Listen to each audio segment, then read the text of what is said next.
하나님의 말씀 누가복음 23장입니다. 39절부터 같이 보도록 하겠습니다. 달린 행악자 중 하나는 비방하여 이르되 내가 그리스도가 아니냐 너와 우리를 구원하라 하되 하나는 그 사람을 꾸짖어 이르되 내가 동일한 중죄를 받고서도 하나님을 두려워하지 아니하느냐 우리는 우리가 행한 일에 상당히 보응을 받는 것이나 이에 당연하거니와 이 사람이 행한 것은 옳지 않은 것이 없느니라 하고 이르되 예수여 당신의 나라에 임하실 때에 나를 기억하소서 하니 예수께서 이르시되 내가 진실로 내게 이르노니 오늘 내가 나와 함께 나그네 있으리라 하시니라. 아멘. 지금 고난주간에 들어가 있습니다. 예수님이 십자가의 길을 걸어가고 있는 한 주간, 특히 우리 기독교에 있어서는 가장 중요한 주간이라고 할 수가 있습니다. 코로나 바이러스로 인해 우리의 예배 시간에 예배의 장소에 제약을 받게 되어져서 이렇게 말씀으로 함께 나누게 되어서 먼저 부족하지만은 이 동영상이 여러분들의 마음에 큰 위로와 또 희망이 소망이 줄 수 있는 은혜의 시간이 되시기를 주님의 이름으로 축원드립니다. 사람이 죽을 때 그 사람이 하는 말을 참 모든 사람들이 귀를 쫑긋하고 듣게 되어집니다. 예수님이 십자가에 달려 돌아가실 때 7번 말씀하셨습니다. 다가오는 금요일이 성금요일, 예수님이 십자가에 달리시는 날입니다. 오전에 3마디를 하시고 그리고 12시 이후에 나머지 4마디의 말씀을 하신 것을 성경을 통해서 볼 수가 있습니다. 오늘 본문에 나오는 이 말씀은 예수님께서 하신 2번째 말씀, 오늘 내가 나와 함께 나그네 있으리라 하는 말씀입니다. 이것은 예수님께서 십자가상에서 외친 말씀 중에 확신의 외침입니다. 그렇게 말을 합니다. 예수님께서 십자가에서 하신 말씀 한마디 한마디가 우리에게는 아주 큰 의미를 가집니다. 예수님께서 십자가에 달리실 때 좌우편에 강도들이 있었습니다. 골고다 언덕에는 3개의 십자가가 있었고 예수님은 그 중앙에 달리셨습니다. 이것은 이사야서 53장 12절의 말씀대로 이루어진 사건이라고 할 수가 있습니다. 그가 자기 영혼을 버려 사망에 이르게 하여 범죄자 중 하나로 헤아림을 받았음이니라. 예수님께서 십자가에 달려 돌아가실 것에 대해서 이사야서는 이미 예언을 하고 있습니다. 예수님은 이 땅에 하나님의 아들로 오셨습니다. 이 땅에 아무런 죄도 없으신데 이제 십자가에 달리시게 되는, 참으로 그 당시 가장 큰 범죄를 저지른 자들이 달리는 십자가에 죽게 되어지는 십자가의 형벌을 받게 되는 모습을 우리는 보게 되어집니다. 예수님께서 십자가에 달리실 때에 좌우에 2명의 강도, 그들은 범죄자들이었습니다. 예수님께서는 이 땅에 오실 때부터 어느 누구도 알아주지 않는 말구유에서 태어났습니다. 그 말구유에는 동물들이 있었습니다. 누추한 곳이었습니다. 그리고 예수님이 십자가에 돌아가실 때에는 좌우에 강도들이 있었습니다. 이것은 참으로 이 땅에 구세주로 오신 자 예수 그리스도의 그렇게 화려한 모습이 아닌 것을 볼 수가 있습니다. 다시 말해서 하나님은 이 타락한 세상의 아픔과 상처와 결코 멀리 떨어져 계신 분이 아니다라는 것을 우리에게 보여주는 그 모습이 바로 예수님의 탄생과 그리고 예수님의 마지막 죽음의 현장에서 볼 수가 있습니다. 하나님께서 예수님을 이 땅에 보내주신 것은 우리와 같은 좌우의 강도처럼 십자가에 죽어 마땅한 죄인들이었던 우리들을 구원하기 위하여 새 생명을 주시기 위하여 이 땅에 오셨다라는 것입니다. 두 강도는 아침에 십자가에 못 박혔습니다. 예수님과 함께 십자가에 못 박혔는데요. 6시간 뒤에는 그 중에 한 강도는 천국에 들어가는 축복을 받게 된 것을 볼 수가 있습니다. 먼저 두 강도는 똑같이 예수님을 욕했습니다. 예수님을 저주했습니다. 마태복음 27장 44절에 보면 함께 십자가에 못 박힌 강도들도 이와 같이 욕하더라. 같이 욕을 했다. 예수님에게 저주를 퍼부었다.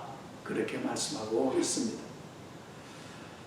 이 강도들, 두 명의 강도 중에 누가 더 큰 죄인인지는 아무도 모릅니다.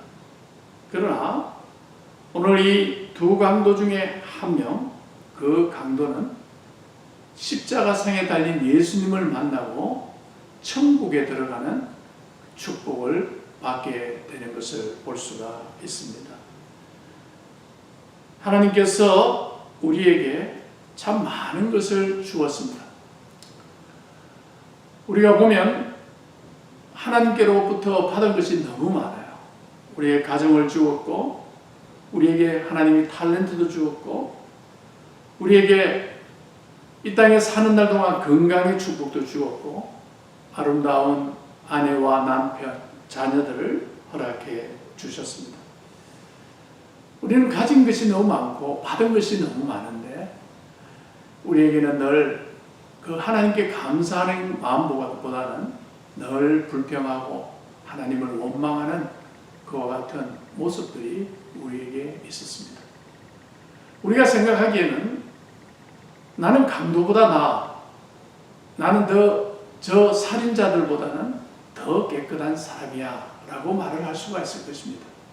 우리는 흔히 상대방을 비교해서 나는 거룩한 사람이야, 나는 좋은 사람이야 라고 말을 합니다.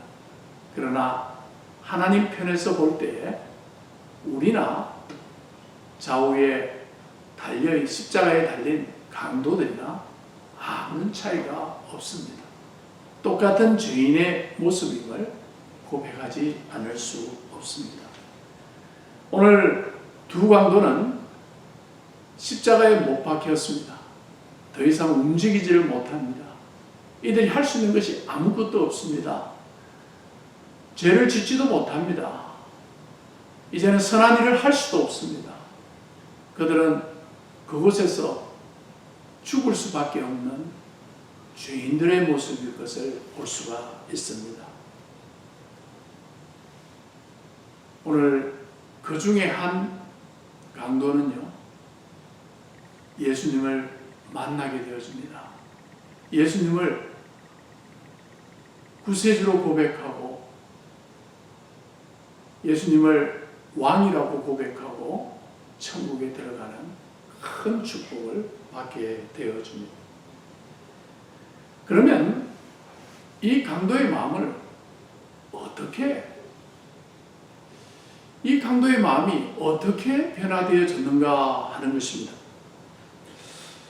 이 강도의 그 대화 속에서, 오늘 본문의 말씀 속에서 보게 되어지면 한 강도는요 예수님께서 십자가에 하신 말씀을 기억했습니다. 예수님께서 아버지여 저들을 사하여 주옵소서. 그들이 하는 일을 알지 못함이니라. 예수님의 십자가상의 이 말씀, 이 기도는 그의 양심을 깨뜨렸던 하나님의 말씀이었습니다.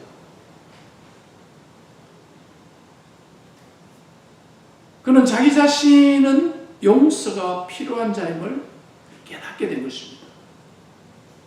자기가 죄를 지어서 십자가에 죽게 되어졌는데 나에게는 필요한 것이 뭐냐? 용서라는 것입니다. 그래서 예수님의 이 말씀이 그의 마음을 깨뜨렸습니다. 또 하는 궁중들이 무심코 말한 한마디의 말씀을 또 듣게 되어집니다. 제가 남은 구원하였으되 자기는 구원할 수 없도다. 이것은 군중들이 예수님을 조롱하는 말이었습니다. 그러나 강도는 그것에 대해서 궁금해지기 시작한 것입니다. 짧은 시간에 다른 사람을 구원했다는 말에 강도의 마음에 큰 도전이 되어졌습니다. 군중들은 예수님이 행하신 기적과 예수님이 하신 말씀을 가지고 조롱하는 말로 예수님을 부인했습니다. 그리고 또 빌라도가 쓴 유대인의 왕이라는 그 죄명이 예수님의 십자가 위에 있었습니다. 유대 지도자들은 유대인의 왕이라는 말을 자칭 유대인의 왕이라고 바꾸어야 된다고 그렇게 빌라도에게 요청을 했지만 빌라도는 그것을 허락하지 않았습니다. 구원받은 강도는 예수님이 왕임을 믿게 되어진 것을 볼 수가 있습니다.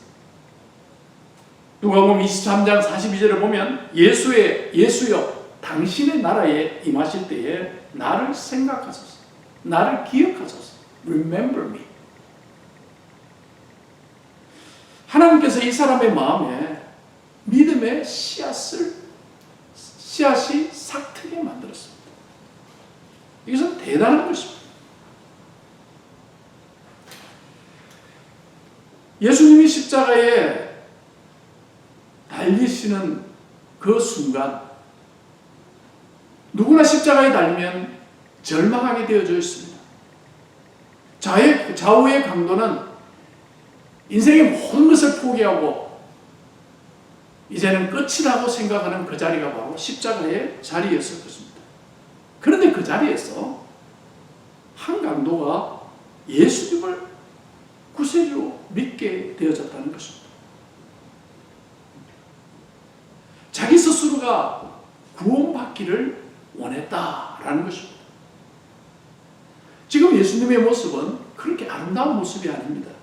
가시관을 쓰고 피로 젖어 있는 예수님, 수염이 길러져 있는 예수님, 몸은 채찍질로 어그러져 있고 손과 발에는 못이 박혀 있는 어떻게 보면 비참한 모습의 한 인간의 모습일 것입니다. 심지어 숨을 쉬는 것도 힘들 정도로 고통스러운 현장, 그곳에 달려있는 예수님, 그 예수님의 모습을 강도가 믿었다는 것입니다.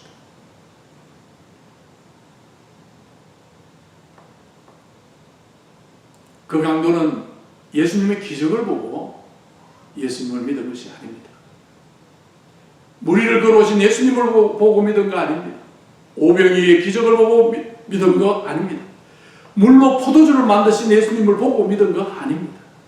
믿을 수 있는 아무 증거가 없었지만 그는 믿었습니다. 아더 핑크라는 신학자는 이것을 하나님의 조건 없는 은혜다라고 말하고 있습니다. 구원받은 강도의 믿음은 그의 옆에 있는 또 다른 강도를 꾸지람을 줄 때에, 나무랄 때에 나타납니다. 꾸짖을 때 나타납니다. 누가복음 23장 40절에 보면 내가 동일한 정죄를 받고도 하나님을 두려워 아니하느냐. 다시 말해서 구원받은 강도는 하나님을 두려워했다는 것입니다.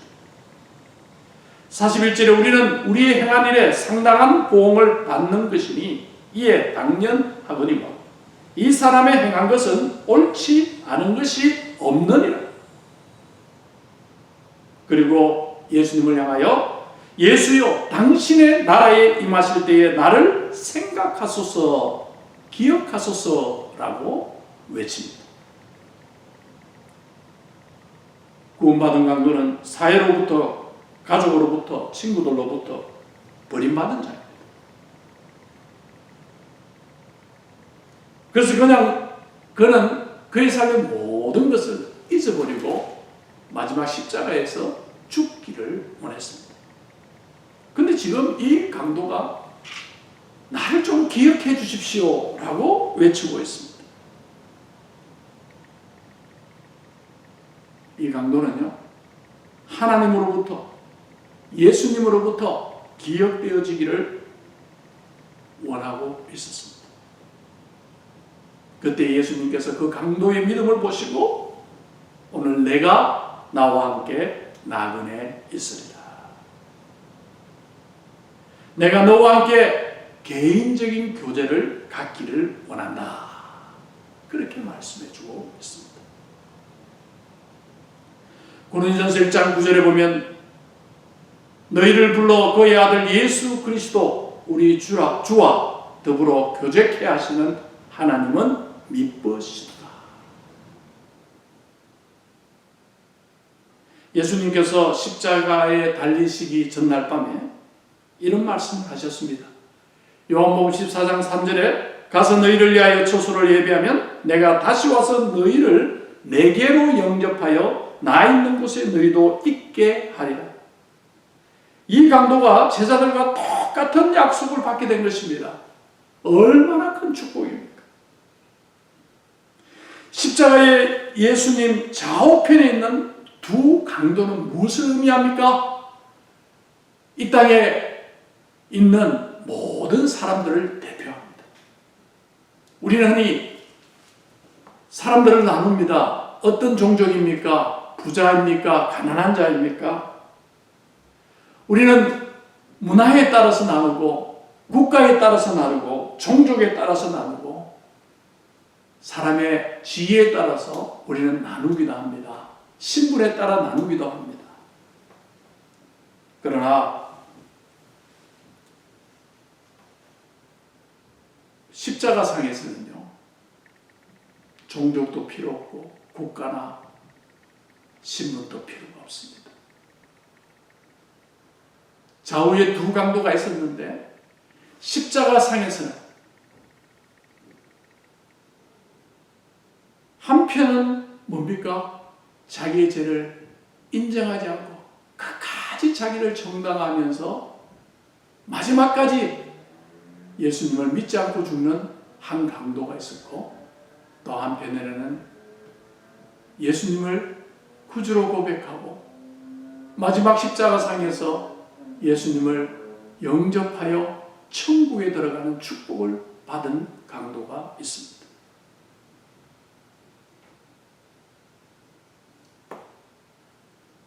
예수님을 비난했던, 마지막까지 예수님을 믿지 않은 그 강도는 자기 행위를 가지고 하나님 앞에 서야 할 것입니다. 그러나 예수님을 구주로 고백한 그 강도는 지난날 어떤 죄를 지었든 간에 예수님의 십자가의 죽으심을, 예수님을 구주로 고백하는 그 순간에 그가 가진 모든 죄가 깨끗하게 용서받고 용서받은 죄인으로서 하나님의 앞에서는 축복을 받게 되어졌습니다. 사랑하는 성도 여러분, 천국과 지옥은 멀리 있는 것이 아닙니다. 바로 우리 옆에 있습니다. 모든 것은 예수님과 함께 하느냐 하지 않느냐에 달려 있습니다. 오늘 우리는 예수님을 믿음으로 말미암아 천국에 들어가는 축복을 받았습니다. 우리의 의를 자랑하고 우리의 행위를 자랑하는 삶이 아니라 예수님의 의를 자랑하고 예수님의 보혈의 은총을 자랑하는 자의 삶을 살게 되어졌습니다. 그러나 아직까지 자기의 행위를 자랑하고 자기의 의를 자랑하는 사람들은요, 오늘 또 한 명의 강도가 끝까지 예수님을 인정하지 않고 고백하지 않고 지옥에 들어가는 그와 같은 모습으로 살아가는 자들이 있습니다. 오늘 구원받은 한 강도처럼 예수님을 구주로 영접해서 나를 위하여 십자가에 죽으신 우리 주 예수 그리스도의 보혈의 그 축복, 보혈의 은총을 믿고 오늘도 이 땅에서 그 구원의 기쁨을 가지고 살아가는 귀한 성도들 되시기를 주님의 이름으로 축원드립니다.